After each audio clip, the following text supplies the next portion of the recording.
अस्सलाम वालेकुम स्टूडेंट्स। मैं उम्मीद करता हूँ आप सब लोग खैरियत से होंगे, ठीक ठाक होंगे। अल्लाह पाक आप सब लोगों को अपनी हिफ्ज़ व अमान में रखे।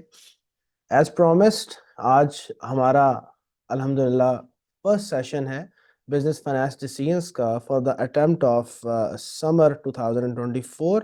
जैसे कि पहला सेशन एग्रीड था कि it will be a detailed orientation session on the subject that is having a course code of CFAP 4। इंशाल्लाह ताला आज हम इस सब्जेक्ट के बारे में कोशिश करेंगे अपनी इंट्रोडक्शन को बेहतर करें, हम इस सब्जेक्ट के बारे में जानें कि इसके अंदर इसके कोर्स में कंटेंट्स क्या क्या है। आई कैप इस सब्जेक्ट को जब टेस्ट करता है तो किस अंदाज में करता है, हम इंशाल्लाह ताला इस सब्जेक्ट को लेके चलेंगे तो किस अंदाज में लेके चलेंगे। स्टूडेंट्स के एंड पे किन इनपुट्स की ज़रूरत है, या यूँ कह लें कि स्टूडेंट्स को in order to pass out this subject what are the key ingredients that is required on their part. और भी दीगर मिसलेनियस आइटम्स होंगी जो कि हम इंशाल्लाह ताला आज के सेशन में कवर कर रहे होंगे। जहाँ तक कॉन्सेप्चुअल अंडरस्टैंडिंग का ताल्लुक है तो इंशाल्लाह ताला आज हम उसमें कोई ऐसा मतलब पढ़ नहीं रहे होंगे। तो आज का सेशन है ही इसी चीज़ के ऊपर कि we will try to get ourselves familiar with CFAB 4। तो बिस्मिल्लाह करते हैं जी, without wasting any time let's start this presentation. जी, सबसे पहले ज़रा एजेंडा आइटम्स देख लेते हैं। वैसे तो मैंने हल्का सा राउंड अप आपको दे दिया है, लेकिन फिर भी हमारे 8 एजेंडा आइटम्स इस सेशन के अंदर शामिल हैं। The first agenda item is I will इंशाल्लाह बी इंट्रोड्यूसिंग माई सेल्फ। उसके बाद हम BFT का जो सिलेबस है इसकी ग्रिड के ऊपर डिस्कशन करेंगे। हम देखेंगे कि इसके अंदर कौन कौन से कॉन्टेंट्स शामिल हैं और उसमें हमारा जो ओवरऑल सिलेबस है उसकी जो बाइफिकेशन है 100 मार्क्स की वो किस तरह से है, इसके कितने पार्ट्स हैं, हर पार्ट की कितनी वेटेज है। तो इंशाल्लाह ताला सारी डिस्कशन हम इसमें कर रहे होंगे। उसके बाद रीसेंट पास्ट पेपर एनालिसिस जो बिल्कुल अभी फ्रेश पेपर गुजरा है यानी कि विंटर 2023 का, उसका मैं ब्रीफ सा एक कह लीजिए कि एक एनालिसिस आपके सामने प्रेजेंट करूंगा। हम उससे कुछ लर्निंग ऑब्जेक्टिव्स भी एक्सट्रैक्ट करेंगे इंशाल्लाह ताला। उसके बाद मैं रेफरेंस बुक्स के ऊपर बात करूंगा कि हमारी रेफरेंस बुक्स कौन सी होंगी जो कि हम यूज़ करेंगे अपने सेशन में। उसके बाद आई कैप का जो current paper testing structure and style है उसके ऊपर हम बात करेंगे। कुछ मैं इसको एजेंडा नंबर 3 से भी रिलेट करने की इंशाल्लाह ताला कोशिश करूंगा। उसके बाद पॉइंट नंबर या एजेंडा नंबर 6 में हमारी इस पूरे सेशन में स्ट्रेटजी क्या होगी, हम इसके ऊपर गुफ्तगू करेंगे। उसके बाद हम जो जैसे मैंने अभी जिक्र किया कि जो स्टूडेंट्स हैं जब वो BFD के इस सब्जेक्ट को प्रिपेयर करेंगे तो किन की कंसिडरेशंस का उनको ख्याल रखना होगा। यानी कह लीजिए कि इसके अंदर इंशाल्लाह ताला मैं ingredients to pass this subject उसके बारे में बड़ा डिटेल से गुफ्तगू करूंगा।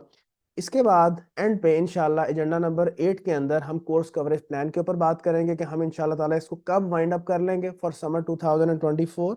और फिर इस दफ़ा हमारा टेस्ट प्लान क्या होगा, हम कितने टेस्ट रख रहे होंगे, मॉक का क्या मामला होगा, टेस्ट कैसे कंडक्ट होंगे। क्योंकि कुछ बच्चों की क्वेरीज भी थी कि इस बात को भी एड्रेस कर दीजिएगा, तो मैंने फिर अकॉर्डिंगली इसको भी अपने इस आज के सेशन में कवर कर लिया है। ले जनाब, let me first of all introduce myself. Alhamdulillah, I am an associate chartered accountant. I qualified chartered accountancy back in 2016 और तभी मेरे आर्टिकल्स ए फर्गूसन से क्वालिफाई हुए थे।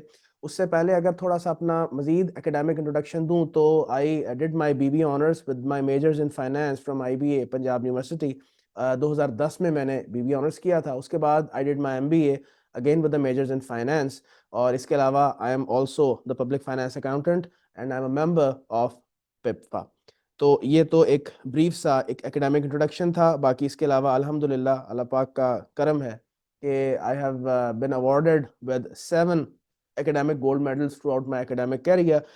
जहाँ तक टीचिंग के शोबे का ताल्लुक है तो currently I am teaching as a subject specialist of MSA 2 at MSA level of CA education stream. CFAP level पे मैं बिजनेस फाइनेंस डिसीजंस पढ़ाता हूँ। इसके अलावा कैफ लेवल पे आई एम टीचिंग CAF 6 यानी मैनेजरियल एंड फाइनेंशियल एनालिसिस, और उससे नीचे CAF 3 मतलब कॉस्ट एंड मैनेजमेंट अकाउंटिंग। और अल्हम्दुलिल्लाह मुझे पढ़ाते हुए मोर देन 8 years हो चुके हैं। और currently I am associated with scan school of accountancy Lahore. इसके अलावा मुझे शर्फ हासिल है कि मैंने BFD MFA और CMA के स्टडी टेक्स्ट को भी ऑथर किया है। I am also the partner and CEO of Ctex advisory LLP. और इंटरेस्टिंगली मेरे यहाँ पे जो कोर एक्सपर्टीज हैं, जो एज एन एक्सपर्ट मैं अपनी सर्विसेज ऑफर करता हूँ, वो वही हैं जो कि बिजनेस फाइनेंस डिसीजंस के अंदर मैं अपने बच्चों को पढ़ा रहा होता हूँ। तो इंशाल्लाह ताला my students will have the privilege to study from such a mentor who is also having the practical exposure to deal with the scenarios जो कि बिजनेस फाइनेंस डिसीजंस के अंदर कवर होते हैं। बाकी इसके अलावा just as a social contribution मैंने एक यूट्यूब चैनल सेपरेटली एक्स्टेब्लिश करवाया हुआ है सी एजुकेशनिस्ट का नाम से, जिसका सिर्फ ये मकसद है कि फ्रॉम टाइम टू टाइम मैं स्टूडेंट्स को गाइड करता हूँ थ्रू द डिफरेंट वीडियोस। और जहाँ जहाँ मुझे ज़रूरत फील होती है कि the student might need the guidance on the different areas, on the different topics of the different subjects, या जनरल बात अगर मैंने कम्युनिकेट करनी हो, तो मैं उसके लिए वीडियोस जो है वो यहाँ पे इसका फेसबुक पेज भी है और इसका यूट्यूब चैनल भी अवेलेबल है, just for the support of the CA students of Pakistan. जी जनाब, so let's now start making a precise discussion on the BFD syllabus grid. तो ये बेटा आपके सामने BFD का सिलेबस ग्रेड मैंने प्लेस किया है, जो कि समर 2024 का सिलेबस ग्रेड है। आइए ज़रा इसको देखते हैं। इसका पूरे का पूरा जो सिलेबस है वो 3 पार्ट्स में डिस्ट्रीब्यूटेड है, part number A, part number B and part number C. इसके इसके जो मेन टाइटल्स हैं वो ज़रा मैं आपके सामने पढ़ देता हूँ। बिजनेस अप्रेजल्स एंड सिक्योरिटीज, इसको वेटेज दी गई है 40 से 60। अब ये जो वेटेज आपको बेटा नजर आ रही है साथ साथ, ये basically weightage of the testing है कि एग्जामिनेशन में जब इस पार्ट में से टेस्टिंग होगी तो इतने वेटेज के अराउंड होगी। मतलब 40 to 60 मींस के around 40 to 60% of your paper will be from part number ए। ठीक है जी। उसके बाद पार्ट नंबर बी बेटा 25 से 30 मार्क्स की टेस्टिंग यहां से होगी, इसका टाइटल है कैपिटल एंड इट्स सोर्सेज।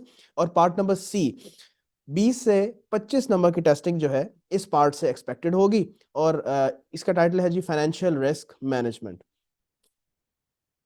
तो आइए जरा इसके जरा कंटेंट्स के ऊपर बात करते हैं। सबसे पहले अगर मैं बिजनेस अप्रेजल एंड सिक्योरिटीज की बात करूं, तो थोड़ी सी अगर मैं डिस्कशन जरा इसमें कैफ लेवल पे करूं कि कौन सा सब्जेक्ट है जहां से बच्चा इंशाल्लाह ताला नॉलेज ब्रॉड फॉरवर्ड लेके आएगा, जो कि यहाँ पे काम आएगा, and that is actually your Kaif 6, जो कि है मैनेजरियल एंड फाइनेंशियल एनालिसिस।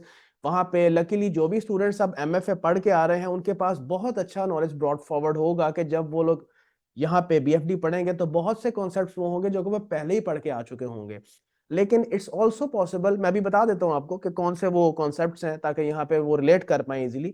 लेकिन इसके अलावा अगर फॉर इंस्टेंस कोई ऐसे बच्चे हैं जो कि उस ये जो जब कैफ 6 यानी कि managerial and financial analysis introduce हुआ था उससे पहले के हैं, तो उन्होंने गालिबन कैफ 8 जरूर पढ़ रखा होगा, पुराने वाला, जिस जो कि कॉस्ट एंड मैनेजमेंट अकाउंटिंग के नाम से जाना जाता था। उन बच्चों ने भी कुछ कॉन्सेप्ट्स पढ़ रखे होंगे जो कि बीएफडी में होंगे। For example let me relate, जो बच्चे पुराने कैफ स्ट्रीम से हैं कि जिसके अंदर Kaif 8 cost and management accounting होता था, तो उन्होंने definitely investment appraisal and sources of finance को जरूर पढ़ रखा होगा। तो बेटा यहाँ पे उसकी डिटेल्ड एप्लीकेशन है। इसी तरह जो एमएफए के बच्चे हैं उनके लिए, उनकी सहूलत के लिए मैं अर्ज कर दूं कि उन्होंने इन्वेस्टमेंट अप्रेजल भी पढ़ रखा होगा, उन्होंने सोर्सेज ऑफ फाइनेंस भी पढ़ रखा है, उन्होंने कॉस्ट ऑफ कैपिटल भी पढ़ रखा है, उन्होंने इसके अलावा फाइनेंशियल रिस्क मैनेजमेंट, जिसमें करेंसी रेट रिस्क मैनेजमेंट और इंटरेस्ट रेट रिस्क मैनेजमेंट ये दोनों शामिल है, उन्होंने ये सब पढ़ रखा है। तो उनको बहुत ज्यादा इंशाल्लाह ताला यहाँ पे फैसिलिटेशन होगी इसके हवाले से। पहले there was a huge gap के स्टूडेंट्स के पास, जब वो कैप से सी फैप में कन्वर्ट होते थे तो ऐसा कोई कैप लेवल पे सब्जेक्ट नहीं होता था जिससे वो डिटेल्ड अंडरस्टैंडिंग ले सकें कि बीएफडी में क्या वो पढ़ने जाएंगे। लेकिन अब एमएफए ने ये गैप काफी हद तक कवर कर दिया है। तो आए जी इस पे डिस्कशन जरा करनी शुरू करते हैं कि ये जो बिजनेस अप्रेजल एंड सिक्योरिटीज है इसमें कंटेंट्स किस तरह के हैं। डेफिनेटली मैं बहुत डिटेल में यहाँ पे आपके साथ डिस्कस नहीं कर पाऊंगा कुछ एरियाज को, शायद कुछ को मैं ओमिट भी कर दूं, क्योंकि इस लेवल पे कुछ टॉपिक्स को डिस्कस करना थोड़ा प्री मेच्योर होगा, क्योंकि ज़ाहिर है अभी आप उसके बारे में शायद नहीं जानेंगे। इसमें या तो डिटेल से गुफ्तगू हो या गुफ्तगू ही ना हो। मेरा ख्याल है पहली ऑप्शन की बजाय दूसरी ऑप्शन की तरफ जाना ज़्यादा बेहतर है, क्योंकि ज़ाहिर है हम जब इंडिविजुअली उन टॉपिक्स को डिस्कस करेंगे तो वो इन डिटेल हो जाएगा cover accordingly. For instance let's start with part number ए। इसमें आपका investment appraisal and tools, that is the first area that you will be covering. आप कह लीजिए कि ये कोर है आपके इस पूरे पार्ट ए का। आगे भी इंशाल्लाह वैल्यूएशन भी एक एरिया है, लेकिन अभी जरा मैं इस पे रहता हूँ। मैं उमूमन अपने बच्चों से डिस्कस करता हूँ कि जब हम रेलेवेंट कॉस्टिंग पढ़ते हैं तो वहाँ मैं अपने बच्चों को बड़ा क्लियरली आइडेंटिफाई करता हूँ कि बेटा जब बिजनेसेस अपने इंटरनल बिजनेस डिसीजंस लेते हैं तो डिसीजंस बेटा दो तरह के होते हैं। एक लॉन्ग टर्म डिसीजंस होते हैं, एक शॉर्ट टर्म डिसीजंस होते हैं।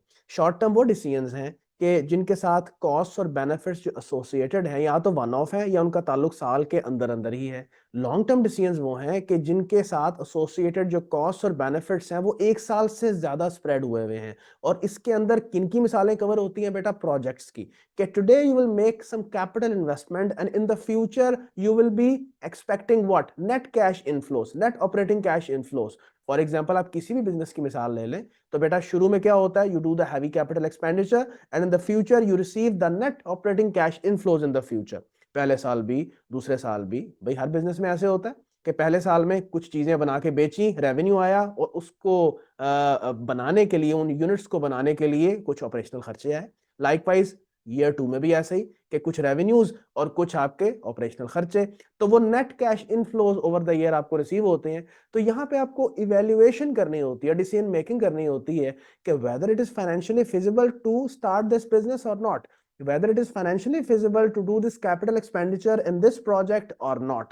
और जाहिर है इस मकसद के लिए हम इन्वेस्टमेंट अप्रेजल के टूल्स जो हैं उसको इस्तेमाल करते हुए इन डिसीजंस को लेते हैं। इसको कैपिटल बजटिंग भी कहा जाता है, अक्सर औकात कैपिटल बजटिंग टेक्निक्स भी कहते हैं, इसको बिजनेस अप्रेजल भी कहते हैं, इसको इन्वेस्टमेंट अप्रेजल भी कहते हैं। और ये नाम बड़ा सेल्फ एक्सप्लेनेटरी है, अपने मुंह से बता रहा है कि some capital investment has to be appraised. Appraisal का मतलब बेटा होता है टू इवेल्युएट समथिंग, ठीक है जी। तो हम इवेल्युएट करेंगे, फाइनेंशियल इवेल्युएशन करेंगे कि क्या इस बिजनेस को हमें शुरू करना चाहिए या नहीं करना चाहिए। कुछ टूल्स के बारे में मैं आपको आगाह कर देता हूं और काफियों के बारे में शायद आपको पता भी होगा, कुछ आपके लिए नए होंगे। फॉर एग्जांपल एनपीवी, बेटा आप पहले पहले पढ़ चुके हो। IRR you already know about that. IRR में कुछ मॉडिफिकेशंस होंगी, जैसे एक modified internal rate of return भी होगा, जो कि आपने पहले नहीं पढ़ा होगा। फिर एक economic internal rate of return भी है, उसमें कोई कैलकुलेशंस नहीं है लेकिन उसने टूल के तौर पे इंक्लूड किया हुआ है। Accounting rate of return, yes to some extent you would know about it, लेकिन टू टू सम एक्सटेंट आपको नहीं भी पता होगा, ठीक है। तो पार्टली इसका नॉलेज आपको होगा, पार्टली नहीं होगा। जिस कॉन्टेक्स्ट में हम डिस्कस करेंगे उसका आपको शायद नॉलेज ना हो। इसके अलावा प्रॉफिटेबिलिटी इंडेक्स है यहाँ पे, जो कि एक टूल के तौर पे इस्तेमाल होगा। फिर पे बैक पीरियड के बारे में एमएफए के स्टूडेंट्स जानते हैं, लेकिन एक और टूल है डिस्काउंटेड पे बैक पीरियड। तो ये सारे टूल्स आपके सिलेबस में शामिल हैं, इनके जरिए से हम इन्वेस्टमेंट अप्रेजल इंशाल्लाह ताला कर रहे होंगे। फिर एक और टूल है adjusted present value. It will be इंशाल्लाह न्यू टू यू। ये एक ऑल्टरनेटिव अप्रोच है in order to evaluate a project. Again premature है कि मैं अभी उसके बारे में बात करूं।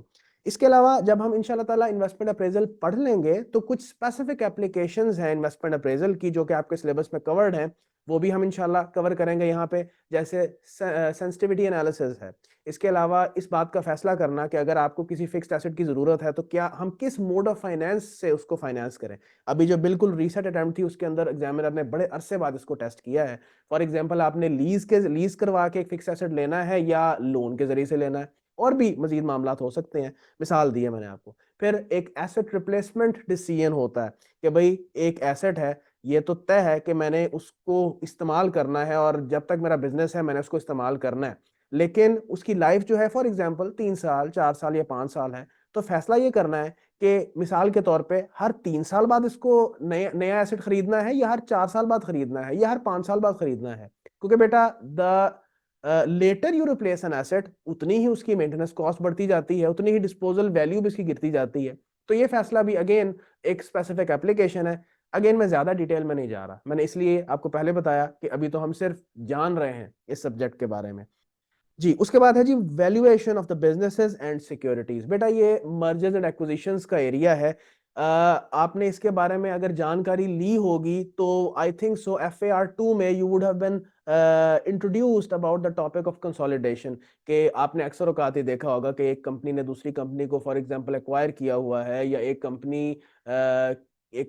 पेरेंट कंपनी है, उसकी सब्सिडरी है, तो उसने जब उसको एक्वायर किया हुआ है तो हम उसकी गुडविल कैसे रिकॉर्ड करते हैं? Fair value of the net assets minus consideration हम करके तो एक गुडविल कैलकुलेट कर रहे होते हैं। तो ये जो आपको fair value of net assets नजर आ रहा होता है, तो ये टेक्निकली यहाँ हम इंशाल्लाह कैलकुलेट कर रहे होंगे। ये मैं सिर्फ आपको रफ आइडिया दे रहा हूँ ताकि आप किसी प्रीवियस चीज के साथ इसको रिलेट कर सकें।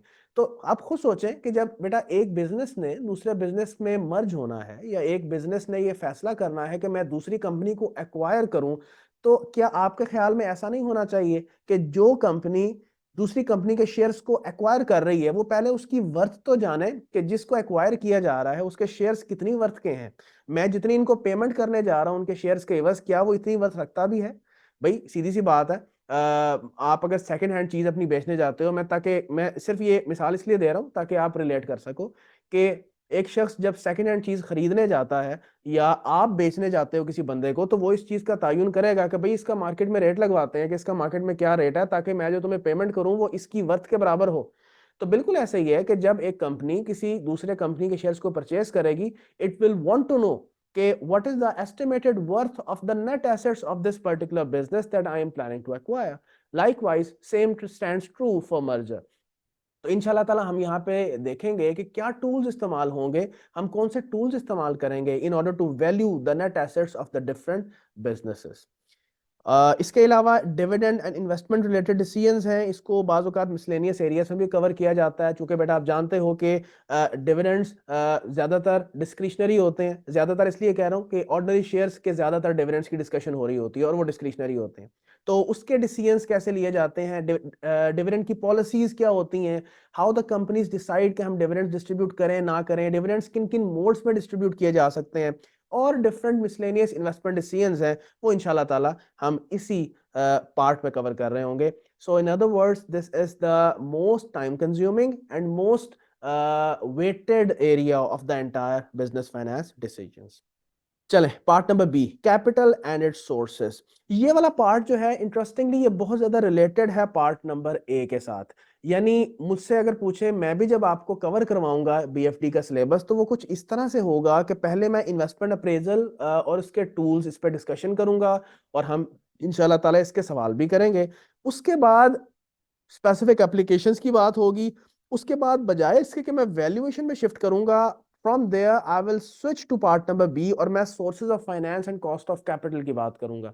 ये बड़ी अंडरस्टैंडेबल चीज है कि भाई इन्वेस्टमेंट अप्रेजल और sources of finance and cost of capital they are highly linked. मैं इवन एमएफए के स्टूडेंट्स को भी पढ़ाता हूं तो इसी लिंकेज के साथ पढ़ाता हूं। मार्केट में अपनी अपनी अप्रोचेज होती हैं, कुछ टीचर्स ये टॉपिक्स इंडिपेंडेंटली पढ़ा देते हैं इन्वेस्टमेंट अप्रेजल से लिंक किए बगैर, लेकिन I think so this topic should be taught in collaboration with investment appraisal, क्योंकि because it makes sense. Let me explain. बेटा अभी मैंने बात की कि इन्वेस्टमेंट अप्रेजल क्या है। It's all about making an evaluation कि आपने क्या शुरू में कैपिटल इन्वेस्टमेंट करनी है ताकि फ्यूचर में इस बिजनेस के नेट ऑपरेशनल कैश फ्लोज आप रिसीव कर सकें। यानी you have to make an evaluation as to whether it is financially feasible to invest in this business.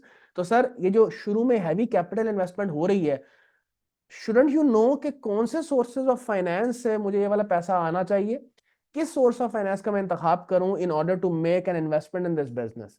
और आप जानते हो, प्रायर नॉलेज आपको है, इवन अब तो मैं जानता हूं कि पीआरसी में इंट्रोडक्शन टू बिजनेस जो है उसके अंदर ये वहां पे भी ये पढ़ाया जाता है सोर्सेज ऑफ फाइनेंस।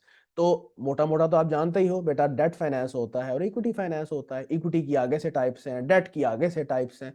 सो इंशाल्लाह ताला सोर्सेज ऑफ फाइनेंस में हम वो तमाम सोर्सेज को एक्सप्लोर करेंगे जहां से फाइनेंस रेज किया जा सकता है, जिसको यूज करके आगे आप अपने बिजनेसेस में इन्वेस्ट कर सकते हो, जिसकी आप फॉर इंस्टेंस इन्वेस्टमेंट अप्रेजल करने जा रहे हैं। और सिंपल सी बात है बेटा, ये जो सोर्सेज ऑफ फाइनेंस है they are not free of cost. अगर आपने अपने लेंडर से पैसा उठाना है, डेट फाइनेंस उठाना है, तो बेटा उसकी कॉस्ट क्या है? इंटरेस्ट। अगर आपने अपने ओनर से पैसा उठाना है, उसकी कॉस्ट बेटा क्या है? डिविडेंड्स। सो इंशाल्लाह ताला इन सोर्सेज ऑफ फाइनेंस की कॉस्ट क्या है, वो will be discussing about that in the cost of capital. इसमें भी एमएफए के बच्चों ने काफी हद तक इंफॉर्मेशन ले ली होती है, लेकिन अगेन यहाँ पे बहुत से और टॉपिक्स हैं जो कि उन्होंने पहले नहीं पढ़े होंगे और इंशाल्लाह हम यहाँ पे पढ़ रहे होंगे। जैसे कैपम मॉडल है, वहां पे सिर्फ एक एमएफए के अंदर इक्वेशन होती है, यहाँ पे इक्वेशन है और उसके बाद बहुत लंबी चौड़ी डिस्कशन है बेटा। हम यहाँ पे इंशाल्लाह गेयरिंग स्ट्रक्चर्स के बारे में बात कर रहे होंगे, कितनी गेयरिंग होनी चाहिए हमारे कैपिटल स्ट्रक्चर में and its impact on the cost of capital, इंशाल्लाह ताला डिटेल में यहाँ पे डिस्कस हो रहा होगा। इसके अलावा एक और एरिया है पोर्टफोलियो मैनेजमेंट का। मैं मुनासिब नहीं समझता कि इस लेवल पे उसको इतनी डिटेल में डिस्कस किया जाए। बहरहाल that is also part of your part B. उसके बाद जी पार्ट नंबर सी, अगेन जो आपके एमएफए के स्टूडेंट्स हैं उनको तो कतन मसला नहीं होगा इसके बारे में, क्योंकि वो पहले जानते हैं। तीन बेटा इसके टॉपिक्स हैं, ये तीनों टॉपिक्स एमएफए के स्टूडेंट्स बखूबी जानते हैं, करेंसी रेट रिस्क मैनेजमेंट भी, इंटरेस्ट रेट भी और कमोडिटी रेट भी। जो नहीं पढ़ के आए, नो वरीज अबाउट दैट, मैंने बेटा ये सारे टॉपिक्स ऐसे लेके चलने हैं कि जैसे आपने इसके बारे में कभी पढ़ा ही नहीं है। सो कोई भी किसी किस्म का स्टूडेंट है वो इस बारे में परेशान ना हो, मैं बिल्कुल ग्रास रूट लेवल से लेकर चलता हूँ और बीएफडी के मैक्सिमम एक्सपर्टीज लेवल तक बच्चे को लेकर जाता हूँ। So you do not have to worry कि मैं किस बैकग्राउंड से आया हूँ, पता नहीं ये मेरे बैकग्राउंड को अंडरस्टैंड करेंगे या नहीं। मैं फ्रॉम द बेसिक्स, मैं यहाँ तक के रेलेवेंट कॉस्टिंग के कॉन्सेप्ट्स को भी रीडू करवाता हूँ, रिफ्रेश करवाता हूँ, ताकि कोई चीज अगर आपके माइंड्स रस्टी हैं तो आप उन चीजों को भी रिवाइज कर सको। तो बेटा पार्ट नंबर सी के टॉपिक्स पे हल्की सी अगर बात कर लूं, जैसे करेंसी रेट रिस्क मैनेजमेंट की अगर मैं बात कर लूं, तो ये क्या है, बहुत सिंपल है बेटा। बहुत सी ऑर्गेनाइजेशंस हैं जो इंपोर्ट्स और एक्सपोर्ट्स में इन्वॉल्व होती हैं। मैं मिसाल दे रहा हूं, तो खुद सोचें, आपने इंपोर्ट की आज की डेट पे, तो क्या आपके बैलेंस शीट में फॉरेन करेंसी लायबिलिटी नहीं खड़ी हो गई? बिल्कुल खड़ी हो गई। बेटा आज जब आपने इंपोर्ट की, तो फॉर एग्जांपल आपने डॉलर्स में इंपोर्ट की, और आपने जब आज इंपोर्ट की तो the amount of the import was $1 lakh. तो आज डॉलर का रेट कुछ और था, जब फॉर एग्जांपल आपने इस लाइबिलिटी को सेटल करना है फॉर इंस्टेंस आफ्टर 3 मंथ्स, उस वक्त डॉलर का रेट हाई हो। आज फॉर एग्जांपल डॉलर का रेट है 280, and you are having an expectation कि after 3 months when you will be settling this foreign currency liability, उस वक्त आपकी जो डॉलर का रेट है दैट विल बी ₹300। तो आप खुद सोचे बेटा, हर डॉलर के बदले आपको ₹20 ज्यादा पे करने पड़ेंगे। यही तो रिस्क है। The risk that the currency rate will be different and that will not be in our favor between today's rate, जिसको हम transaction date बोलते हैं, and the settlement date। यही तो रिस्क है इन दो डेट्स के दरमियान एक्सचेंज रेट का मूव करना। इससे अपने आप को बचाने के लिए मैं जिन टूल्स का इस्तेमाल करूंगा उनको मैं कहूंगा currency rate risk management tools, और इस मैनेजमेंट को कहते हैं करेंसी रेट रिस्क मैनेजमेंट। इसी तरह बेटा कमोडिटीज की प्राइसेस भी चेंज होती हैं बिटवीन एनी टू डेट्स, तो फिर उस मकसद के लिए जिन टूल्स का सहारा लिया जाता है उनको commodity rate risk management tools कहते हैं। इसी तरह से इट्स पॉसिबल कि आज से कुछ अर्सा बाद आपने बेटा शॉर्ट टर्म इन्वेस्टमेंट या बोरोइंग करनी हो, तो इसी तरह से बेटा इंटरेस्ट रेट्स के अंदर भी फ्लक्चुएशंस एग्जिस्ट करती हैं। तो उन फ्लक्चुएशन से अपने आप को बचाने के लिए जिन टूल्स का आप सहारा लोगे उनको आप बोलेंगे interest rate risk management tools. तो that's it about the introduction of our syllabus. जितना आज के लेवल पे मैंने कवर किया है, इससे ज़्यादा हम कवर मेरे नज़दीक नहीं कर सकते, क्योंकि बाकी चीज़ें डिटेल में हमने रिस्पेक्टिव लेक्चर्स में जाके तो डेफिनेटली कवर करनी ही है। जितना मैं प्रायर नॉलेज को रिलेट करते हुए आपके साथ डिटेल में जा सकता था, मैं गया हूं, और that is more than enough for you at this level. ले जी, आपके सामने रिसेंट जो बीएफडी का पास पेपर है विंटर 2023, इसका एनालिसिस एक बना के आपके साथ शेयर किया है। इसको मैंने आई कैप की ग्रिड से भी रिलेट किया है, और फिर उसके बाद ये भी मेंशन किया है कि कौन से सवाल का कौन सा पार्ट किस जो है वो आई कैप की सिलेबस ग्रिड के पार्ट से उसने टेस्ट किया है। सबसे पहले तो मैं एक हल्का सा रिव्यू ज़रा शेयर करता हूँ आपसे कि ये जो आई कैप ने टेस्टिंग की है सवालों की, क्या इसकी distribution in accordance with the BFD grid थी या नहीं थी। बेटा अगर पहला पार्ट देखें तो 40 to 60 मार्क्स की टेस्टिंग यहाँ से हो सकती थी, उसने अराउंड 58 मार्क्स की टेस्टिंग यहाँ से की है। It is compliance. Part C की बात करें तो सी में भी कंप्लायंस नजर आती है, although lower end of the, या यूं कह सकते हैं lower limit of the range को उसने टच किया है। 20 मार्क्स की टेस्टिंग फाइनेंशियल रिस्क मैनेजमेंट से की है। फिर पार्ट बी की अगर बात करें तो इसमें हल्की सी डेविएशन हमें नजर आती है कि 25 से 30 मार्क्स की टेस्टिंग यहाँ से हो सकती थी, लेकिन उसने 22 मार्क्स की टेस्टिंग यहाँ पे की है। बहरहाल अगर मैं इससे पिछले 4-5 पेपर्स का जायजा लूं तो मुझे किसी पेपर में इवन ये वाली डेविएशन भी नजर नहीं आती, लेकिन इस पेपर में स्लाइट सी डेविएशन है। इतना मार्जिन वैसे भी एग्जिस्ट करता है, और it's not unusual for the examiner. बेटा सबसे इंपॉर्टेंट बात जो मैंने आपसे इस ग्रिड के अंदर शेयर करनी है, जो कि इंशाल्लाह ताला मैं करंट पेपर टेस्टिंग स्टाइल और स्ट्रक्चर पे ना मैंने अलहदा से भी डिस्कशन करनी है, तो यहाँ पे जरा उसकी कंक्रीट पिक्चर मेरे सामने है, और वो इस पॉइंट का इशारा है बेटा कि over the last 4 to 5 attempts examiner ने एक चीज कॉमन करनी शुरू की है, और वो ये है कि बेटा जब वो एक सवाल टेस्ट करता है तो वो ऐसा नहीं करेगा कि उसका पार्ट ए बी सी और डी है फॉर एग्जांपल, और तीनों के तीनों एक ही टॉपिक से आ रहे हैं। नहीं, वो ये करता है कि क्वेश्चन नंबर 1 है अगर मिसाल के तौर पे, उसका पार्ट ए किसी एक चैप्टर से है, पार्ट बी किसी और चैप्टर से है। ही वांट्स द स्टूडेंट कि उसके पास डिफरेंट टॉपिक्स का नॉलेज हो और वो आपस में उनको रिलेट भी कर सके। ही should be having that much maturity. Over the past 4 to 5 years examiner ने अपना स्टाइल ऑफ टेस्टिंग चेंज किया है, और अनफॉर्चुनेटली रिसेंट अगर मैं बच्चों के रिस्पॉन्सेज देखूं, कमेंट्स देखूं, अभी तक दे आर वेरी इमेच्योर। अभी तक वो इस चेंज को एक्सेप्ट करने के लिए ही रेडी नहीं है। Again they are putting up the same complaints जो वो हर दफा कर रहे हैं। 5 अटेम्प्ट्स हो गई हैं एग्जामिनर को ये बावर कराते हुए कि भाई my paper testing style has changed, लेकिन अगेन अभी तक स्टूडेंट वावेला बचा रहे हैं, पेपर लेंथी था, ये मसले हैं, वो मसले हैं। आप एग्जामिनर को अपने पेज पे तो नहीं ला सकते, आपको उल्टा एग्जामिनर की अप्रोच के ऊपर जाना होगा। आप एग्जामिनर को अपनी अप्रोच पे लेके आएंगे या आपको एग्जामिनर की अप्रोच पे जाना पड़ेगा? So you should think about that and react in a mature way. So examiner has already given this indication over the past 4 to 5 attempts कि now the way of testing in the examination will now be changed. मैं इसके ऊपर बात करूंगा, detail में करूंगा, लेकिन यहाँ पे जिस पॉइंट पे इशारा है वो ये है कि बेटा अब एक सवाल है तो उसका एक पार्ट किसी चैप्टर से, दूसरा पार्ट किसी से, तीसरा पार्ट किसी और चैप्टर से, और ऐसा वो करता रहा है और 4-5 अटेम्प्ट से वो कर रहा है। फॉर एग्जाम्पल यहाँ पे देख लेते हैं, अगर मैं क्वेश्चन नंबर 5 की बात करूं, लेट स्टार्ट फ्रॉम देयर। बेटा क्वेश्चन नंबर 5 का पार्ट ए एक सूटेबल सोर्स ऑफ फाइनेंस की सिलेक्शन थी, ये 15 मार्क्स का टेस्ट हुआ था, and it is from part number B. और जो क्वेश्चन नंबर 5 का पार्ट नंबर बी है, ये आपको नजर आ रहा है, ये इंटरेस्ट रेट रिस्क मैनेजमेंट से है, 14 मार्क्स का है, ठीक है, और ये फाइनेंशियल रिस्क मैनेजमेंट से है। इसी तरह let's have a look at question number 4। Question number 4 का बेटा पार्ट ए 11 मार्क्स का टेस्ट हुआ वैल्यूएशन से, पार्ट ए से। क्वेश्चन नंबर 4 का पार्ट नंबर बी जो है that is from currency rate risk management, 6 marks का है, it's from part number C. अगर हम क्वेश्चन 3 की बात करें, ओके, इसके दोनों पार्ट्स जो हैं वो पार्ट नंबर ए से हैं, यानी foreign versus local investment appraisal 15 marks का है, और इसके अलावा मल्टी पीरियड कैपिटल रेशनिंग है, ये भी उसने टेस्ट किया 10 मार्क्स का, ये दोनों इसी पार्ट से हैं। क्वेश्चन 2 की बात करें, अगेन देखिए वही काम कर रहा है, क्वेश्चन 2 का part A cost of capital से है, that is from part number B, लेकिन क्वेश्चन 2 का पार्ट नंबर बी जो है वो लीज वर्सेस परचेज ऑप्शन से है, जो कि पार्ट ए से है। क्वेश्चन 1 में अगेन उसने वही काम किया, दोनों पार्ट्स एक ही पार्ट से उसने टेस्ट किए हैं। So there is an existence of a mixture. तो ऐसे ही करता रहा है examiner. So now the students are required to develop the interconnectivity between the topics that they are studying.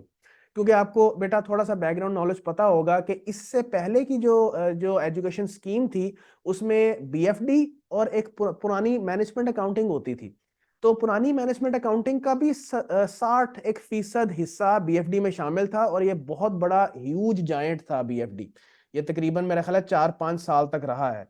तो इसलिए चूंकि वहां पे नंबर ऑफ टॉपिक्स बहुत ज्यादा थे, तो एग्जामिनर जब टेस्टिंग भी करता था तो वो आमतौर पे जब एक सवाल बना रहा है तो वो एक ही टॉपिक से आ रहा है, कि जब सवाल दे रहा है तो वो एक ही सफे पे एक सवाल होता था, इससे ज्यादा नहीं जाता था। बहुत होता था तो एक सफा, और उसके अलावा अगले सफे पे एक पैराग्राफ जाता था ज्यादा से ज्यादा। The volume of the questions was quite normal कह सकते हैं। लेकिन now since the entire Mac portion has been excluded, so since the number of chapters are now less, so now he wants the in-depth testing, and he wants the students to have the in-depth clarity of all the topics, and he expects कि student should be prepared to enter into the next stage, जो कि MSA में इंशाल्लाह MSA 2 की stage होगी। So that's it about the latest past paper of BFD। बाकी इंशाल्लाह मैं इसको लिंक करूंगा करंट टेस्टिंग स्टाइल के साथ। जी जनाब, let's have a look at कि किन रेफरेंस बुक्स का हम इस्तेमाल करेंगे थ्रू आउट आवर सेशन। सबसे पहले तो जिस किताब को मैंने मेन किताब के तौर पे इस्तेमाल करना है, that is my own authored book, जो कि 4th एडिशन के तौर पे मार्केट में अवेलेबल है, वहीद पब्लिशर्स के पास इट इज़ अवेलेबल। मैं अभी इसके फीचर्स के ऊपर आपसे डिस्कशन कर लेता हूँ। This is the book that I will be following through out my session for summer 2024। It is updated in accordance with the latest syllabus grid.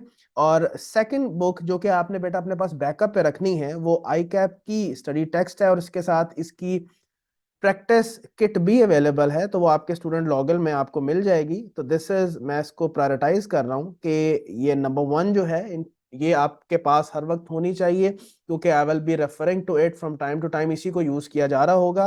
ये जो नंबर 2 है अभी के लिए आप डाउनलोड करके रख लें, लेकिन चूंकि बेटा ये ओपन बुक एग्जामिनेशन है, 3 बाइंडेड पब्लिश्ड बुक्स मैक्सिमम आप अपने साथ अकॉम्पनी कर सकते हो, और 1 बाइंडेड बुक, इवन एक किताब का एक अगर वॉल्यूम नंबर 1 है, मिसाल दे रहा हूं आपको, अगर एक किताब 2 वॉल्यूम्स के ऊपर मुश्तमिल है और आप उसका वॉल्यूम 1 अलग से बाइंड हुआ हुआ लेके जाते हैं, वो एक किताब कंसिडर होगी। और इसका जो दूसरा वॉल्यूम है और वो सेपरेटली बाइंडेड है, तो बेटा ये 2 किताबें तस्वर की जाएंगी। तो मेरे नज़दीक आपने 2 किताबें जो साथ लेके जानी है मेरे स्टूडेंट्स ने, वो एक मेरी ये वाली किताब है, अभी मैं इसकी फीचर्स बताता हूँ, डोंट वरी, और एक ये आई कैप की स्टडी टेक्स्ट है। इसके अलावा आप जो मर्जी किताब लेके जाना चाहें आपके ऊपर है। साथ आप आई कैप की प्रैक्टिस किट भी अपने पास डाउनलोड कर लें, लेकिन मैंने इंशाल्लाह ताला इसमें बड़े बहुत से क्वेश्चंस हैं जो कि मैंने इसमें कवर किए हुए हैं, और आई कैप के तो सारे पास पेपर इसमें शामिल हैं। तो बहरहाल ये जो आपकी लॉगिन में बेटा आपको किताब मिलेगी वो जनवरी 2022 का एडिशन होगा, उसके बाद कोई नई किताब अभी तक नहीं आई। जहां तक मेरी किताब है वो 4th एडिशन है, that is addressing the upcoming attempt. मैं जरा अब अपनी जो किताब है उसके फीचर्स के ऊपर बात कर लूं कि मैंने इस किताब में क्या फीचर शामिल किए हुए हैं। बेटा सबसे पहले तो समर 2008 से लेके समर 2023 तक के सारे आई कैप के पास पेपर्स मौजूद हैं उसमें, along with the suggested solutions. और वो मैंने उसको बाइफरकेट करवाया हुआ है in the respective topics, in the respective chapters. जो बिल्कुल रीसेंट पास पेपर है विंटर 2023 वाला, वो इसमें शामिल नहीं है, वो आप अलग से डाउनलोड कर सकते हो। सो पहली चीज, सारे आई कैप के पास पेपर समर 8 से लेटेस्ट तक कह सकते हो कि इसमें शामिल हैं। आपको और किसी रेफरेंस की जरूरत इस मकसद के लिए नहीं है, आपको कहीं से डाउनलोड करने की जरूरत नहीं है। बेटा इसके अलावा इस किताब की मैंने अप्रोच ये रखी है, ये ना ही बहुत डिटेल्ड है कि आपको पढ़ते पढ़ते आप कहें कि यार ये टॉपिक खत्म ही नहीं हो रहा, ना ये बहुत कंसाइज है, यानी कि आपने एक टॉपिक शुरू किया तो पता चला 5 बुलेट्स में टॉपिक ही खत्म हो गया, नहीं। इसमें इतना हेल्दी कंटेंट है कि आप इसकी अच्छी अंडरस्टैंडिंग ले सकते हो हर टॉपिक की। और बेटा ये उसी अंदाज में है जैसे मैंने क्लास में लेक्चर्स डिलीवर करने हैं, यानी कि जब आप इंशाल्लाह क्लास में लेक्चर लोगे, उसके बाद जब आप किताब में टॉपिक पढ़ोगे तो आपको वही चीजें मिलेंगी। ये नहीं होगा कि मैंने जो पढ़ाया है किताब में जाके देखा तो और ही कहानियां लिखी हुई हैं, डिटेल्स हैं। तो मैं ये जो मैंने अपने चैप्टर्स के अंदर जो दिए हुए हैं, जो कंटेंट दिया हुआ for the reading, those are the detailed lecture notes that will be inshallah in line with the lectures that I will be delivering in the class। जो आपकी बेटा आई कैप स्टडी टेक्स्ट है ना, मैं बता देता हूँ, वो अमाइल वुल्फ की पब्लिकेशंस है, और मेरे पास वो हूबहू किताब भी मौजूद है। वो F9 की किताब है फाइनेंशियल मैनेजमेंट की, और वो भी अमाइल वुल्फ की है। It is exactly copied and pasted from there, और वो जितनी लेवल ऑफ डिटेल उसमें है वो सारी इसमें उन्होंने कॉपी पेस्ट कर दी है। तो एक लिहाज से ये आई कैप की किताब अच्छी है क्योंकि हर टॉपिक को बहुत डिटेल में उसने एक्सप्लेन किया हुआ है। आप कह सकते हो कि आई कैप की स्टडी टेक्स्ट जो है that is a Bible for you. आपने किसी टॉपिक को बहुत डिटेल में पढ़ना जाके तो आप बिल्कुल वहां से पढ़ सकते हो, अपनी बेहतर अंडरस्टैंडिंग ले सकते हो। और मैंने भी अपनी किताब को शक्ल दी है जहां तक हो सके कि इसमें जितना कंटेंट ज्यादा डाला जाए, लेकिन इतना ज्यादा भी नहीं कि बच्चा पढ़ता पढ़ता हल्कान हो जाए। लेकिन क्यों मैंने इसमें लेवल ऑफ डिटेल ज्यादा डालने की कोशिश की है, क्योंकि बेटा अब जो आई कैप का जो टेस्टिंग लेवल है ना, वो एनालिटिकल नेचर का है बहुत ज्यादा। वो चाहता है कि बच्चे की जो न्यूमेरिकल अप्रोच है वो तो स्ट्रांग हो ही, इसके अलावा he should be able to analytically handle the different business situations as well. ठीक है ना। तो क्योंकि ओपन बुक है तो जाहिर है वो रट्टा तो ऐसा डायरेक्टली टेस्ट नहीं कर सकता, क्योंकि अगर वो कोई कॉन्सेप्ट पूछ लेगा जी इसके बारे में कुछ बताओ, तो वो तो बच्चा किताब खोले और कॉपी पेस्ट कर दे, तो ऐसे तो वो करेगा नहीं। तो वो करता क्या है, वो एनालिटिकल टेस्टिंग बच्चे से चाहता है। तो इसके लिए इट इज सजेस्टेड कि बेटा आप कोई ऐसी किताब मेहरबानी करें फॉलो ना करें कि जिसमें एक टॉपिक शुरू हो रहा है और 4 बुलेट्स में उसने इंतहाई कंसाइज खुलासा करके तो बात खत्म कर दी है, नहीं। बेटा ऐसी किताब होनी चाहिए जिसमें अच्छी लेवल ऑफ डिटेल हो। हाँ, अगर बहुत डिटेल चाहिए तो ICAP study text is there for you, लेकिन इंशाल्लाह ताला मैंने जो किताब ऑथर की है it will address that required level of detail. इसके अलावा बेटा 100% कोर्स कवरेज इसके अंदर है। बाकी हर टॉपिक में बेटा मेरी अप्रोच भी ये होगी कि मैंने बेसिक लेवल के क्वेश्चन से शुरू करना है और काफी सारे बेसिक न्यूमरस क्वेश्चंस करवाने हैं आपको। उसके बाद मैं आपकी जो मेच्योरिटी है उसको बढ़ाते बढ़ाते मैं एडवांस 3 लेवल पे लेके जाऊंगा। Once you are at the advance stage, उसके बाद फिर हम पास पेपर जो है उनको अटेम्प्ट करना शुरू कर देंगे। और इंशाल्लाह ताला अराउंड कोशिश होती है कि बेटा around 55 to 60 to 65% pass papers को क्लास में कवर कर लिया जाए।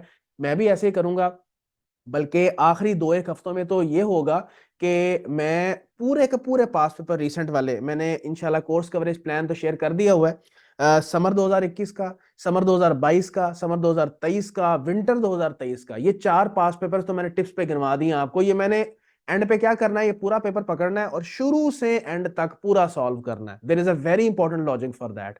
तो ये चार पास पेपर तो वैसे ही कवर हो जाने हैं। इसके अलावा जब मैं इंडिविजुअली टॉपिक्स करवा रहा होता हूँ तो उसके अंदर भी काफी सारे पास पेपर्स मैं कवर कर देता हूँ। लेकिन definitely it's not practically possible कि आप क्लास के टीचिंग एनवायरनमेंट में, जबकि और बहुत लिमिटेड होते हैं, कि हम सारे पास पेपर्स कवर कर सकें। देखें ना, समर 2008 से समर 2023 की अगर मैं बात कर लूँ, इट्स नॉट प्रैक्टिकली पॉसिबल कि मैं सारे पास पेपर्स को कवर करूं। तो बाकी जाहिर है आपके लिए होंगे कि आप अपनी प्रैक्टिस को बेहतर करें और इस टॉपिक पे अपनी ग्रिप को मजबूत करें।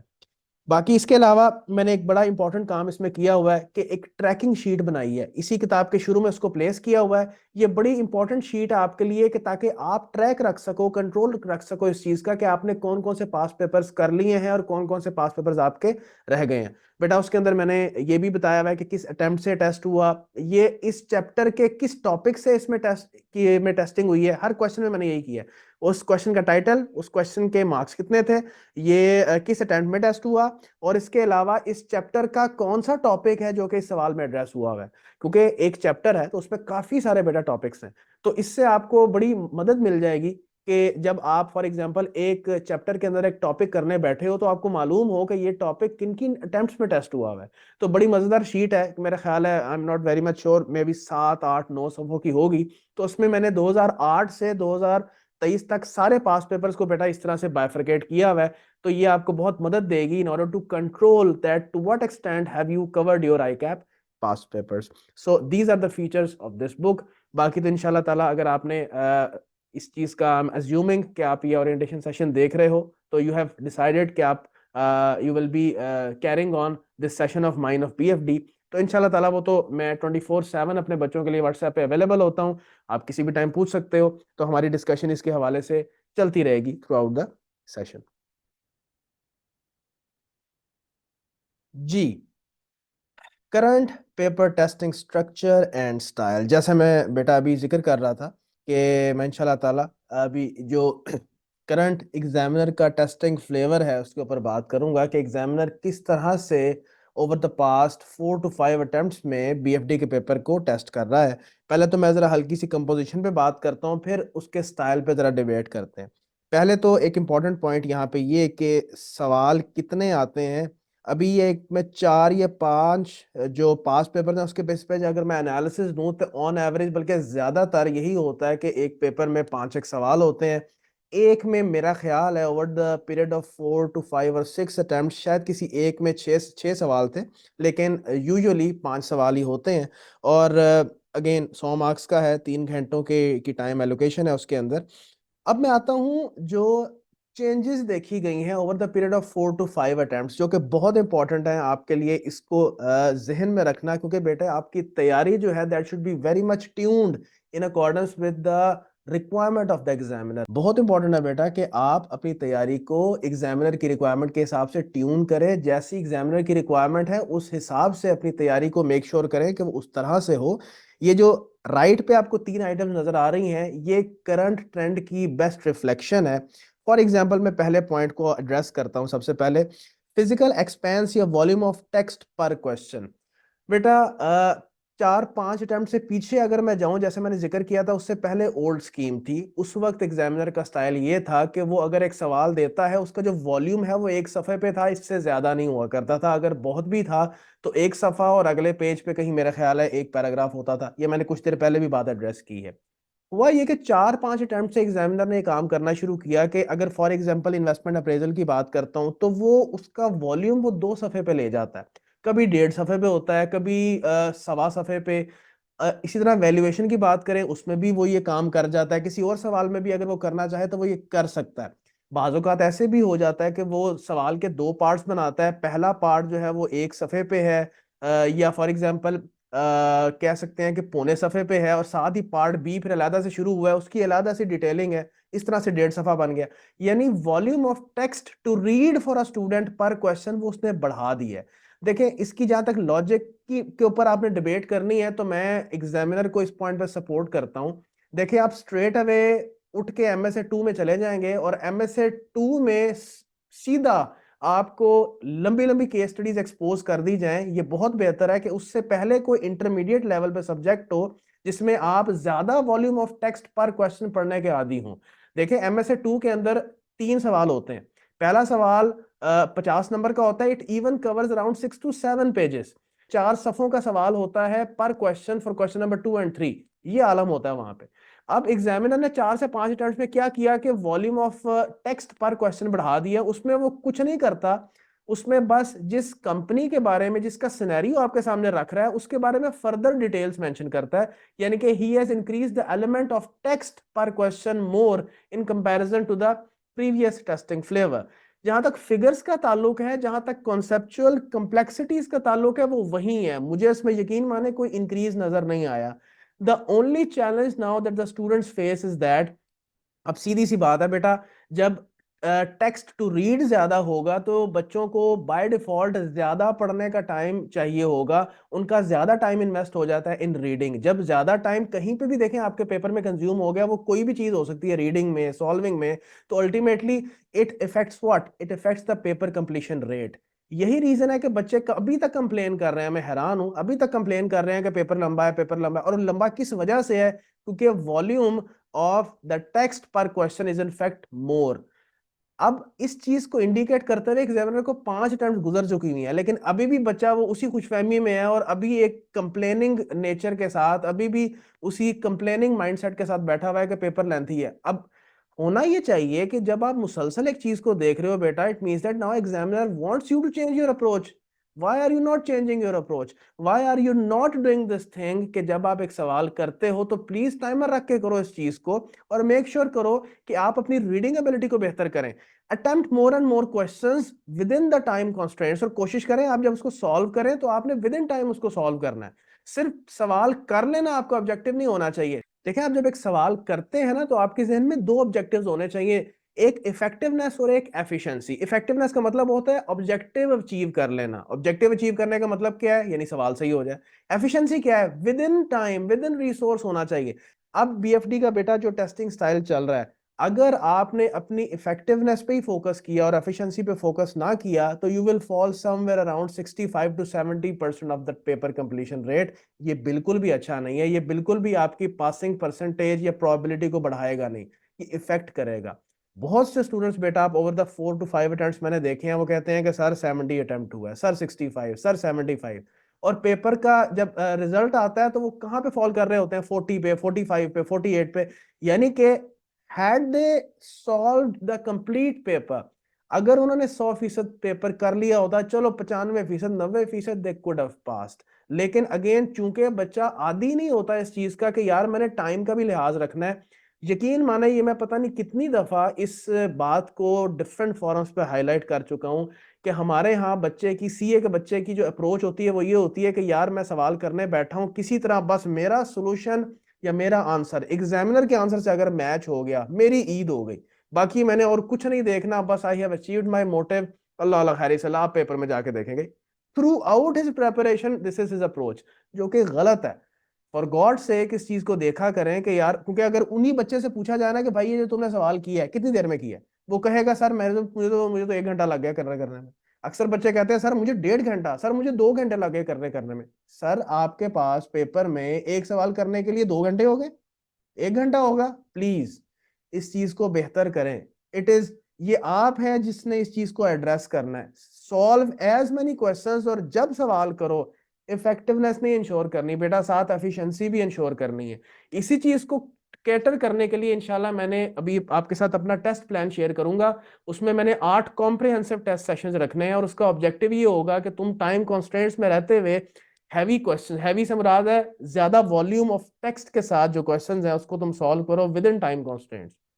और मैं हमेशा बच्चों को कहता हूं, बेटा अगर नहीं टाइमर रख सके तो प्लीज प्लीज कम से कम 2 मॉक्स अटेम्प्ट करके पहले जाओ। क्योंकि बच्चा टाइम के प्रेशर में बंद के जो सवाल करता है ना, वो सीधा पेपर में करता है जाके, ज्यादातर बच्चे यही हरकत करते हैं। तो ये एक पॉइंट है जो कि बहुत इंपॉर्टेंट पॉइंट है कि खुदारा कंप्लेन करने की बजाय, रेपिटेटिवली इस तरह से ये बोंगा और इमेच्योर रिस्पॉन्स देने की बजाय, try to work on your weakness. Try to tune yourself in accordance with the requirement of the examiner. Examiner के साथ अगर आपने अड़ी लगानी है, एग्जामिनर के साथ अगर आपने, जिसको क्या कहते हैं पंजाबी में हम कहते हैं कि आडा लगा के रखना है, तो सर उसका फायदा कोई नहीं है। आपने पास होना है, एग्जामिनर को इस चीज की टेंशन है। Tune yourself in accordance with the changing requirement of examiner. That is the first point that I wanted to share. Second point क्या है, वो अब अगर एक सवाल टेस्ट करता है तो उसमें न्यूमेरिकल और थ्योरेटिकल पोर्शन दोनों होते हैं। और थ्योरेटिकल वैसा नहीं कि भाई कॉपी पेस्ट आ गया किसी पेज से, नहीं। He wants the students to analyze the situation and respond critically. हम इंशाल्लाह देखेंगे जब हम सवाल करना शुरू होंगे कि हमें आइडिया होगा।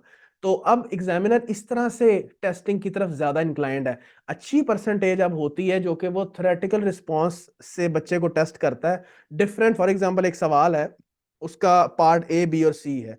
ए और B for example those are based on numerical calculations, और पार्ट सी में वो एनालिटिकल रिस्पॉन्स मांग रहा होता है बच्चे से। अक्सर औकात ऐसे होता है सवाल के दो पार्ट्स होते हैं, पार्ट ए में कैलकुलेशन होती हैं, पार्ट बी में एनालिटिकल क्रिटिकल रीजनिंग होती है, क्रिटिकल रिस्पॉन्स रिक्वायर होता है बच्चे से। अब यहाँ पे वही बच्चा सक्सेसफुल होगा जिसने सिर्फ सवाल करने पे अपनी तवज्जो नहीं रखी, बल्कि एनालिटिकली एक टॉपिक को समझा भी है। ठीक है, और इंशाल्लाह ताला हम भी जब क्लास में जब भी एक टॉपिक को कवर करेंगे, मेरा कभी भी सिर्फ फोकस जो है वो न्यूमेरिकल टेस्टिंग और न्यूमेरिकल एप्लीकेशंस पे नहीं होता। जिस भी टॉपिक को लेकर चलता हूं तो शुरू से एंड तक उसकी कॉम्प्लेक्सिटीज में, उसके इन्स एंड आउट्स पे डिस्कशंस की जाती हैं, और फिर हम डेफिनेटली उसकी प्रैक्टिस जो है वो सवालों के जरिए से कर रहे होते हैं। जैसे मैं अगर पिछले अटेम्प्ट्स का अंदाजा करूं और आपके सामने एक टेस्टिंग परसेंटेज पेश करूं, तो मेरे ख्याल है ऑन एवरेज 80-20, 85-15 की रेशियो है। बल्कि 80-20 कहना मेरा ख्याल गलत नहीं होगा कि 80% टेस्टिंग, ये मैं ऑन एवरेज बता रहा हूँ over the past 4 to 5 attempts की, कि 80% टेस्टिंग जो थी that was numerical and remaining testing was theoretical and analytical perspective से टेस्टिंग होती है, थ्योरेटिकल नॉट क्रैमिंग। ठीक है, तो ये second important point. Third important point, बेटा अब जब सवाल टेस्ट करता है तो वो एक ही टॉपिक से नहीं, ये मैं बात अभी कुछ देर पहले कर चुका हूं। तो ये करंट टेस्टिंग स्टाइल या फ्लेवर है एग्जामिनर का। So it is very much important for you बेटा कि आप अपने आप को ट्यून करें in accordance with how the examiner expects from the students. Examiner की एक्सपेक्टेशन को गेज करें और उसके मुताबिक रिस्पॉन्ड करें। That should be your approach.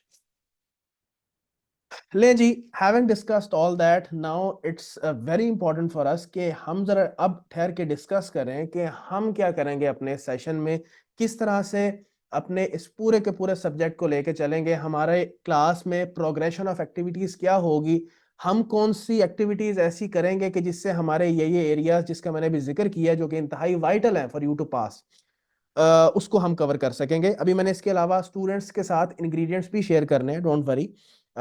तो सेशन की स्ट्रेटजी क्या है, एक तो जहन में रखिएगा मेरी अप्रोच यही है। मैंने वैसे कुछ देर पहले, चूंकि डिस्कशन जब होती है बंदे की तो वो कोई पॉइंट कहीं डिस्कस हो जाता है, कोई कहीं डिस्कस हो जाता है। तो एक तो सबसे इंपॉर्टेंट चीज बेटा, जब भी मैं एक टॉपिक को लेके चलूंगा from the grass root level, मैंने उसको लेके चलना है। बेसिक काफी न्यूमरस क्वेश्चंस करेंगे टिल के हम एक एडवांस लेवल पे पहुंच जाएं। उसके बाद इंशाल्लाह ताला हम पास पेपर जो है उसकी प्रैक्टिस शुरू करेंगे, और जितनी पॉसिबल हो सकी मैं क्लास में पास पेपर प्रैक्टिस करवाता हूं। हम असाइनमेंट्स देते हैं, फिर अगले दिन उसको डिस्कस भी किया जाता है। तो हम कॉन्सेप्ट बिल्डिंग करेंगे through the numerous basic questions. बेटा एक बात जहन में रखो, मैं अगेन इस बात को भी डिफरेंट फोरम्स पे जहां मुझे मौका मिलता है मैं मेंशन करता हूं कि जो छोटा कॉन्सेप्ट बिल्डिंग क्वेश्चन होता है ना, उसकी खासियत ये होती है कि वो एक वक्त में सिर्फ एक कॉन्सेप्ट पे फोकस्ड होता है। बाकी चीजें उसके अंदर आसान होती हैं, या यूं कह लें उसमें सिर्फ उसी कॉन्सेप्ट को एक्सप्लेन किया जाता है। अगर आपने एक कॉन्सेप्ट को समझना ना, वो छोटे क्वेश्चन से ज्यादा अच्छा आपको कोई नहीं समझा सकता, क्योंकि उसमें और कोई कॉम्प्लेक्सिटी नहीं होती। आपको उस कॉन्सेप्ट की झलक बड़ी बेहतरीन नजर आ जाती है उस सवाल के अंदर। लेकिन अगर आप फॉर इंस्टेंस एक बड़ा सवाल पकड़ लें, उसमें तो और भी काफी कॉम्प्लेक्सिटीज होती हैं। तो जिस कॉन्सेप्ट को आप फोकस करना चाह रहे हो अक्सर औकात उसमें शेडो हो जाता है। तो जो छोटे क्वेश्चंस होते हैं ना, जो आपके कॉन्सेप्ट्स को स्ट्रेंथन करने के लिए होते हैं, उसकी बहुत सिग्निफिकेंस होती है। तो उसको कभी भी अंडरमाइन नहीं करना चाहिए। तो यही हमारी अप्रोच होगी। उसके बाद हम प्रैक्टिस करेंगे हर टॉपिक की through various comprehensive questions and past paper questions. ठीक है, और फिर उसके बाद बहुत important 4 recent past papers to be solved in one go at the end of the session। बेटा इंशाल्लाह ताला जब हम इस पूरे बीएफटी के सेशन को खत्म कर लेंगे, उसके बाद 4 पास पेपर्स, मैं फिर रिपीट कर देता हूं, समर 21, समर 22, समर 23 और विंटर 23। ये 4 मैंने पास पेपर्स वन गो में करने हैं। उसका क्या एजेंडा है, जरा एजेंडा सुन लें। सबसे पहले तो एग्जामिनर की चूंकि अब ये इंक्लिनेशन है कि रीसेंट 4 से 5 अटेम्प्ट पे जब वो एक सवाल टेस्ट करता है तो उसका एक पार्ट कहीं से होता है, बी पार्ट फॉर एग्जांपल किसी और टॉपिक से है, सी पार्ट किसी और टॉपिक से है। ऐसे सवाल को मैं किसी एक चैप्टर के अंदर कवर नहीं करवा सकता, क्योंकि उस सवाल को अटेम्प्ट करने के लिए हमें वेट करना पड़ेगा कि आपके पास पूरे बीएफडी का नॉलेज आ जाए। तो हम मजबूर हो जाते हैं कि ऐसे सवाल को कब करें, जब पूरी बीएफडी गुजर जाए। तो एक तो ये रीजन है। और ये जो रिसेंट आपके पास पेपर्स हैं उनमें ज्यादातर सवाल इसी तरह के हैं। तो एक तो ये रीजन है कि हमें ये 4 पास पेपर्स एंड पे कवर करने होंगे। दूसरी रीजन, बेटा इन बीएफडी के पास पेपर्स से जब वन गो में किया जाएगा इन 4 पास पेपर्स को, एंड पे बेटा आपकी पूरी की पूरी बीएफडी रिवाइज हो जाएगी। आपको कोई अलग से सेशन अटेंड करने की जरूरत ही नहीं पड़ेगी इन ऑर्डर टू रिवाइज। इसी सेशन में आपका पूरे का पूरा बीएफडी का जो जो जो सिलेबस है, it will automatically be revised इंशाल्लाह ताला। उसके बाद आपको एग्जामिनर का जो रीसेंट टेस्टिंग स्टाइल है उसकी बेस्ट डेमोन्स्ट्रेशन इन्हीं सेशन में मिल जाएगी। तो it is these will be a very fruitful sessions for you. और मैंने इसी चीज को कवर करने के लिए यहाँ पे चीज इंक्लूड की है। और एक और चौथी चीज और जहन में आ गई, वो क्या कि भाई मैं जब ये पेपर वन गो में सॉल्व करूंगा तो मैंने जब एक पेपर आपके साथ पढ़ना है तो मैं उसमें प्रायोरिटाइजेशन में भी, सवालों की प्रायोरिटाइजेशन में भी आपकी मदद करूंगा।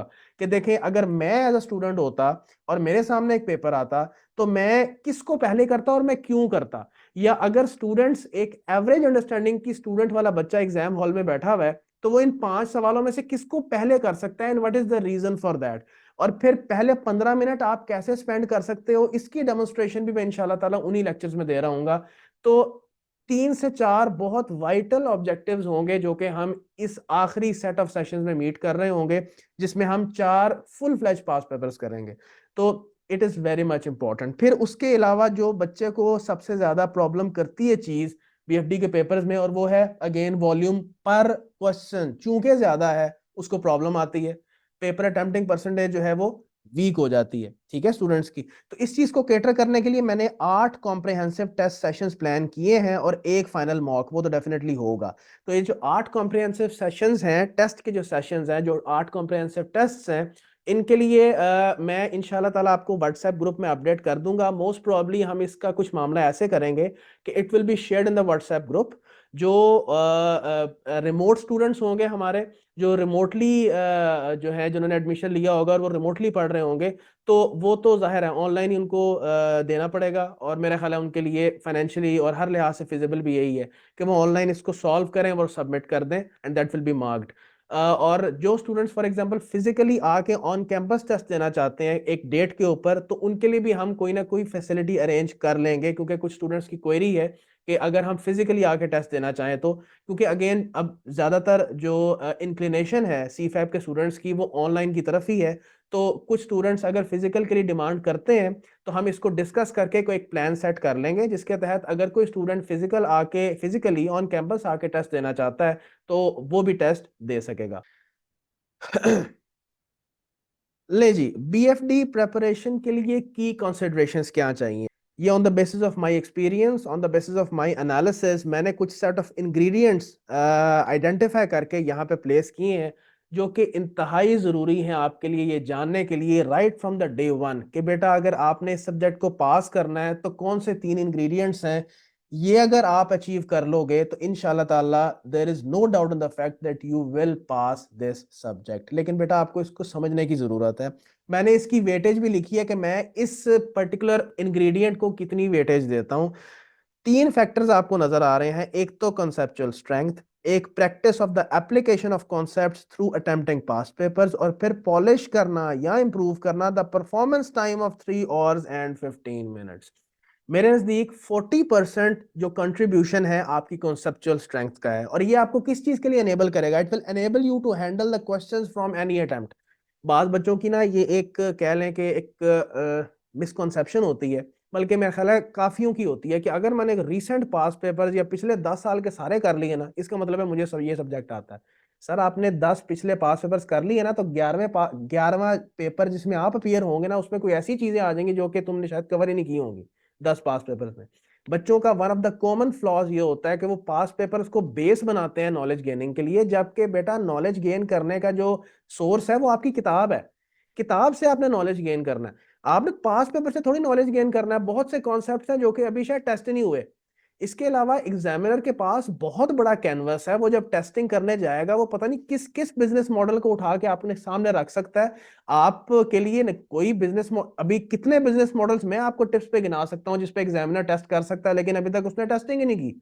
तो how will you handle that? आप कहते हो मैंने पिछले 20 सवाल कर लिए हैं, 21वें सवाल में सर ऐसी कोई एडिशनल चीजें होंगी कि आपकी सोच है।